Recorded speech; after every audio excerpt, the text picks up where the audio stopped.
안녕하세요. 낭낭서가입니다. 오늘의 책은 주식회사 양문출판, 노혜숙, 유영일 옮김, 에크하르트 톨레 지음의 지금 이 순간을 살아라 입니다. 제1장 마음은 내가 아니다. 진정한 깨달음이란 무엇인가요? 30년 동안이나 길가에 앉아서 국어를 해온 거지가 어느 날과 마찬가지로 한 푼 줍시오라는 말을 나지막이 중얼거리고 있었습니다.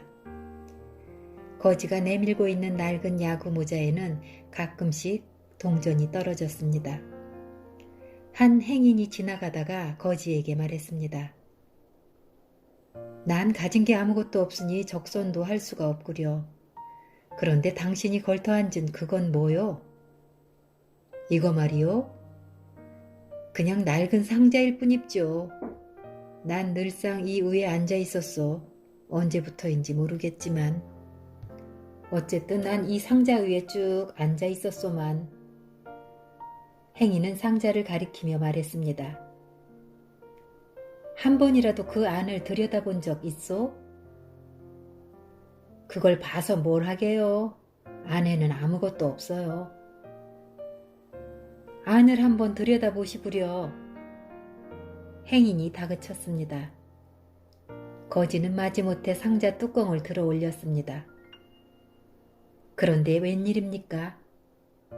상자 안에는 놀랍게도 황금이 가득 차 있는 것이었습니다. 나 또한 여러분에게 줄 것이 아무것도 없습니다.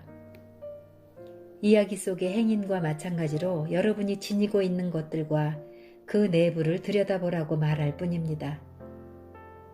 내가 들여다보라고 말하는 것은 이야기에서처럼 여러분과 분리되어 있는 것이 무엇이 아니라 여러분 자신입니다. 여러분 자신의 내면입니다. 난 거지가 아니요 라고 누군가는 항변할지도 모릅니다. 하지만 아무리 물질적으로 풍족하다고 해도 존재의 기쁨과 흔들리지 않는 평화라는 참된 재산을 발견하지 못했다면 그는 아직 이야기에 나오는 거지처럼 헤매고 있는 것입니다.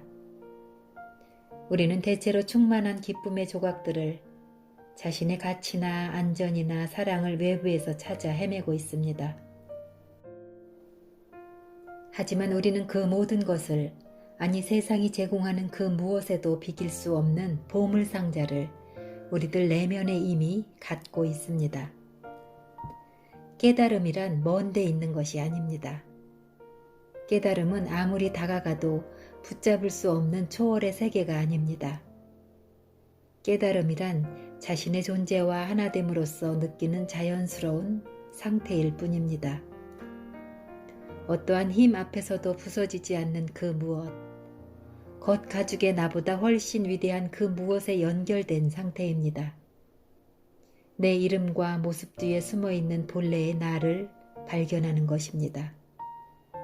이러한 연결 상태를 느끼지 못하기 때문에 진정한 나 자신으로부터, 나를 둘러싼 세계로부터 단절된 듯한 착각에 빠지게 되는 것입니다. 자각하든 자각하지 못하든 스스로를 외로운 섬처럼 여기게 되는 것은 그 때문입니다. 그래서 두려움이 엄습하고 안팎으로 갈등이 생겨나는 것입니다. 붓다는 깨달음을 번뇌의 끝이라고 했습니다. 나는 그 정의를 좋아합니다. 거기에는 인간성을 뛰어넘어야만 깨달을 수 있다는 어떠한 암시도 없습니다. 그렇습니다.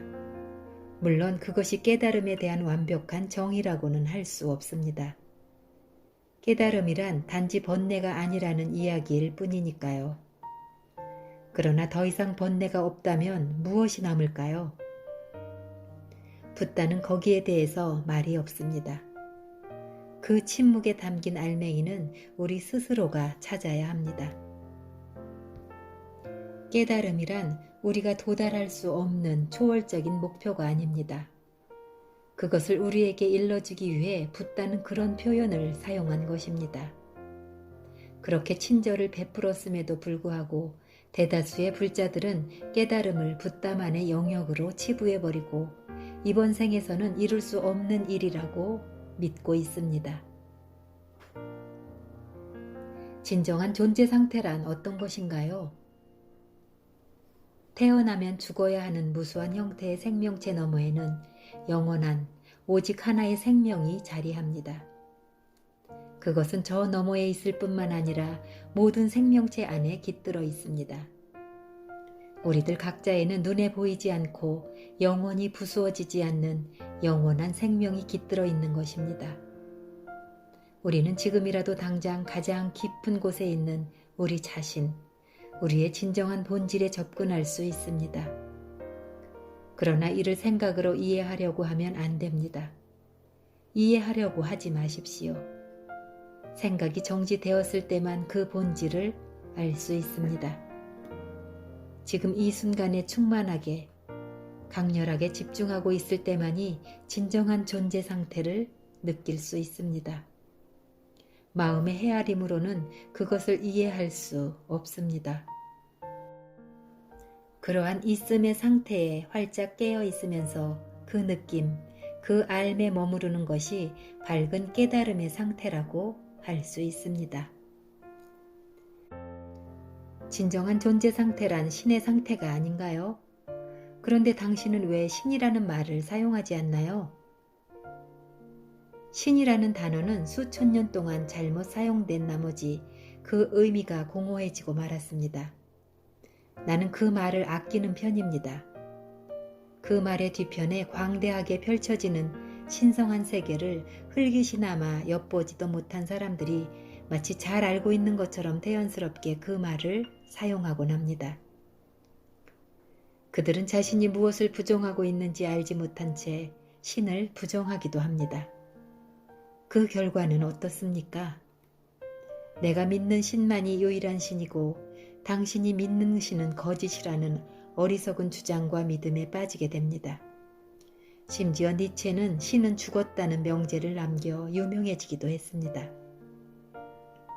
신이라는 말 자체가 닫힌 개념이 되어버렸습니다. 그 단어를 입 밖에 내는 순간 인간적인 어떤 이미지가 창조되고 맙니다. 지성으로는 단순히 흰 수염을 기른 노인이라고 생각하지 않을지라도 우리 밖에 있는 누군가를 상상하고 그럴 경우에는 대체로 남성적인 누군가를 상상하게 마련입니다. 신이라고 하든 존재라고 하든 혹은 단어를 쓰든 그 말 뒤에 숨은 실제를 정의하거나 설명할 수는 없습니다. 유일하게 중요한 문제가 있다면 그 말이 품고 있는 바를 우리가 경험하는 것입니다. 때로는 말 자체가 본래의 뜻을 방해하는 경우가 적지 않기 때문입니다. 우리 자신도 의식하지 못하는 사이에 우리 바깥에 누군가를 내세워 우상으로 삼으려는 경향이 있는 것이 사실입니다. 나는 존재라는 단어를 자주 사용하는 편입니다. 존재라는 단어는 신이라는 단어처럼 아무것도 설명해 주지 않지만 열린 개념이라는 장점이 있습니다. 적어도 그 단어는 눈에 보이지 않는 무한함을 제한한 것으로 축소하진 않습니다. 존재라는 말을 듣고 인간적인 이미지를 떠올릴 사람은 없을 것입니다. 배타적으로 독점할 수 있는 무엇이라고 생각할 사람도 없을 것입니다. 존재야말로 당신 자신의 정수입니다. 존재라고 하면 무엇보다도 당신 자신의 현존 상태를 우선적으로 느낄 수 있는 겁니다. 나는 이것이다, 나는 저것이다 라고 규정하기 이전에 생생한 있음 그 자체를 가리키는 말인 것입니다. 그러니 존재라는 단어는 당신 자신의 존재를 향해 한 발자국이라도 가까이 다가서게 하는 말인 것입니다.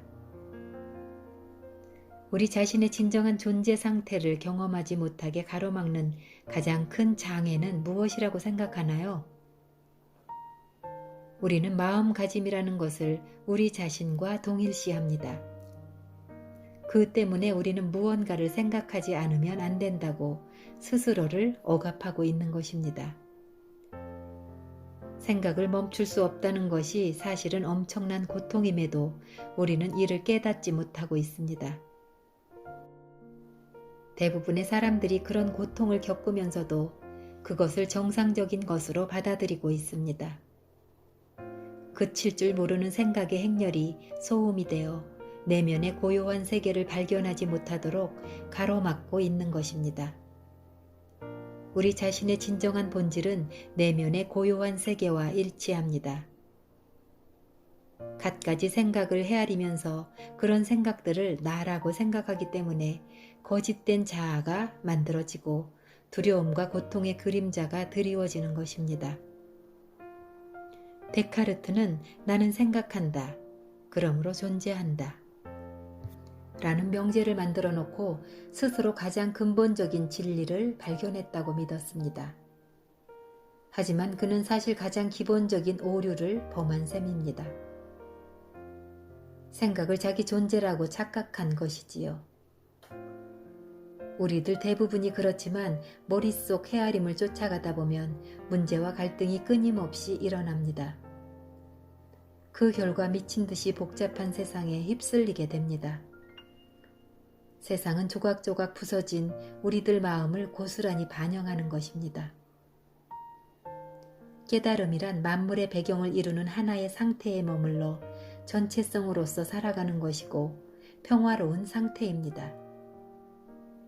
눈에 보이지 않는 가장 깊은 곳에 진정한 자아와 하나 될 뿐만 아니라 눈에 보이는 물질화된 세상 속의 생명력과도 하나가 되는 것입니다. 깨달음이란 안팎으로 일어나는 고통과 계속되는 갈등의 끝일 뿐 아니라 멈출 줄 모르는 생각의 끝이기도 합니다. 우리를 노예처럼 구속하는 생각으로부터 벗어난다는 것은 얼마나 멋진 해방입니까? 자신을 마음과 동일시하면 보이지 않는 장막이 생겨나 고정관념에 사로잡히게 되고 말이나 이미지를 곡해하고 자기 나름의 판단을 내리게 돼 진정한 관계를 이루지 못하게 됩니다. 그 장막이 당신과 진정한 당신 사이를, 당신과 당신의 동료 사이를, 당신과 자연 사이를, 당신과 신 사이를 가로막고 있습니다. 이런 생각의 장막으로 인해 서로 분리되어 있다는 착각을 하게 되는 것입니다. 그래서 당신이 여기에 있고 당신과는 전적으로 분리된 다른 것이 저기에 있다는 환상 속에서 살아가게 되는 것입니다. 눈에 보이는 물리적인 모습들과 형상들의 차원 밑바닥에서 당신은 진실로 만물과 하나입니다. 생각이라는 장막에 가려 그 본질을 잊고 있을 뿐입니다. 망각으로 인해 이런 하나됨의 상태를 자명한 현실로 느낄 수 없는 것입니다. 삼라만상이 하나라는 사실을 믿을 수 있을지는 모르지만 그것을 경험을 통해서 확연하게 알지는 못하는 것입니다. 믿음은 위안을 줄 수 있을지도 모릅니다. 하지만 직접 체험하지 않고서는 진정한 자유로움을 얻을 수 없습니다. 생각이라는 것은 일종의 질병입니다. 질병은 균형이 무너질 때 생깁니다. 균형이 무너진다는 것은 어떤 의미일까요?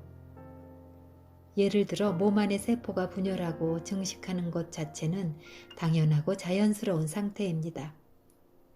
그러나 이 과정이 몸 전체의 질서와 상관없이 계속된다면 세포들이 급격히 증가해서 병에 걸리게 됩니다.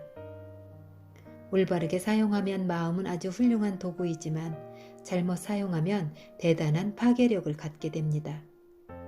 더 정확히 말하자면 잘못 사용하는 정도가 아니라 마음이 우리를 부리는 상태가 되어버립니다. 마음을 부리지 못하고 부림을 당하는 것이 곧 병입니다. 나를 내 마음이라고 믿는 것은 환상이요 기만입니다. 부림을 당해야 할 도구가 주인의 자리를 점령하고 만 꼴입니다. 전적으로 수긍이 가지는 않는군요. 대부분의 사람들과 마찬가지로 나 또한 부질없는 생각을 많이 하는 편입니다. 그래도 무엇인가를 얻고 성취하기 위해서는 마음을 사용해야 하는 것 아닌가요? 나는 항상 그렇게 마음을 사용해 왔습니다. 십자말 풀이를 하고 원자 폭탄을 만들어낼 수 있다고 해서 당신이 마음을 사용하고 있다는 것은 아닙니다. 개들이 뼈다귀를 물어뜯기 좋아하는 것처럼 마음은 늘 문제점을 붙들고 늘어질기를 좋아합니다. 그것이 십자말 풀이나 원자폭탄 만들기에 매달리게 된 이유입니다. 진정한 당신 자신은 사실 거기에 대해 아무런 흥미도 없습니다. 이쯤에서 당신에게 묻겠습니다. 당신을 원할 때면 언제나 마음에서 벗어나 자유로울 수 있습니까? 마음을 꺼버리는 단추를 갖고 있습니까? 생각을 완전히 멈추는 건 말인가요? 난 그렇게 할 수 없습니다. 순간적으로 생각이 멈추는 경우는 있겠지만. 그렇다면 마음이 당신을 사용하고 있는 것입니다. 당신은 무의식적으로 마음을 자신과 동일시하고 있습니다. 그래서 마음의 노예가 되어 살고 있다는 것조차 알지 못하고 있습니다. 자신도 모르게 마음에게 점령당하고 점령한 실체를 당신 자신이라고 여기고 있는 것입니다. 자유를 향한 첫 걸음은 점령한 실체인 생각하는 자가 진정한 당신이 아님을 깨닫는 데에 있습니다. 이를 알면 당신을 점령하고 있는 실체를 관찰할 수 있게 됩니다. 생각하는 자를 유심히 지켜보기 시작하는 순간 더 높은 차원의 의식이 활성화되는 겁니다. 당신은 그제야 생각 너머에는 광대한 알미 영역이 있으며 생각이란 단지 그러한 알미 영역의 아주 작은 일부분에 불과하다는 사실을 자각하기 시작한 것입니다. 당신은 또한 깨우치게 될 것입니다. 아름다움과 사랑, 창조력과 기쁨, 내면의 평화 같은 진정한 중요한 것들은 마음 너머에서 온다는 것을, 그럼으로써 망각의 오랜 잠에서 깨어나는 것입니다. 네, 지금까지 에크하르트 톨레의 그대는 깨어나고 있다. 진정 그대가 해야 할 일은 지금 이 순간을 있는 그대로 받아들이는 것이다. 그대가 진정한 자신을 발견할 수 있는 지금과 여기는 물질적인 몸과 변덕스러운 감정과 수다스러운 마음 너머에 있다. 거기 지금의 자유, 지금의 평화가 기다리고 있다. 라는 부제가 붙은 지금 이 순간을 살아라 중에 1장 마음은 내가 아니다 일부 챕터를 낭독해 보았습니다. 감사합니다.